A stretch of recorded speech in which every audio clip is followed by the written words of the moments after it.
I think it's sad that time and time again that we have to keep coming here to gather for sad circumstances like this when our family members go missing. There were 4 women found. And those women had families. They were mothers, they were cousins, sisters, and they didn't deserve that. Morgan Harris, Mercedes Myron, Rebecca Contois, and a 4th woman police say they can't yet identify. The last thing that we want is for this 4th victim to remain a Jane Doe. In May 2020, Jeremy Skibicki, 35, was charged with first-degree murder in the death of Rebecca Contois, 24, who was a member of Okaichak-Kosaipai First Nation, also known as Crane River, located on the western shore of Lake Manitoba. Her partial remains were found at a Winnipeg apartment building. He is now charged with the deaths of 3 more young women from the Winnipeg area, one who has not been identified yet. We believe she is an Indigenous female, likely in her mid-20s, with an average build, authorities said, showing photos of a reversible black baby fat jacket with a striped lining that he believes the woman wore. Jeremy Skibicki was initially charged in May with the first-degree murder of Rebecca Contois, but after 6 months of investigation, police announced more charges against the 35-year-old.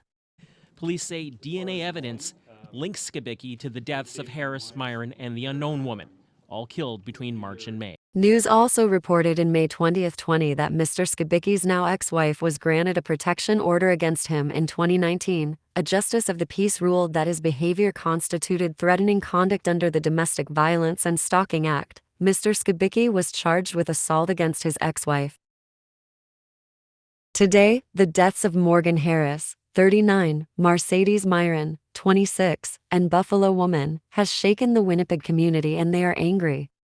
Authorities said that remains of the victims of alleged serial killer Jeremy Skibicki are believed to be at a landfill, but said no search is planned due in part to the amount of time that has passed and the fact that there's no known starting point for the search. And what is happening is an ongoing genocide time and time again.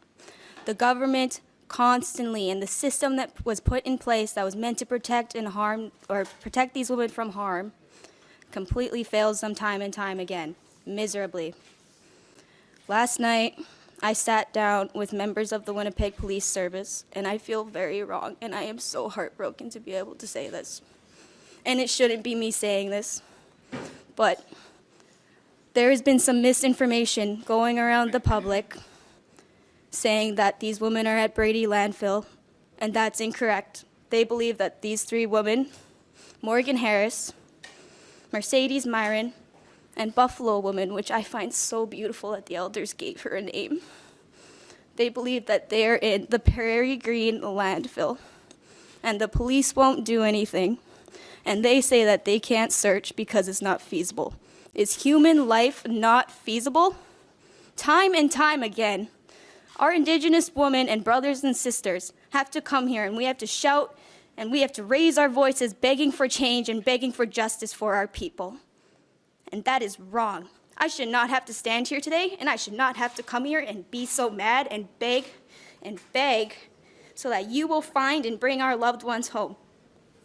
My mother didn't pass away with a home, so let's pay her the respect that she deserves by finally giving her one. That's not a resting place at the Prairie Green landfill, and for these other women as well. I think it's disgusting.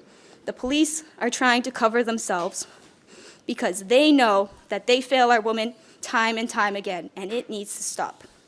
Your government started this genocide, and now it is your turn to help us end it. Miigwech.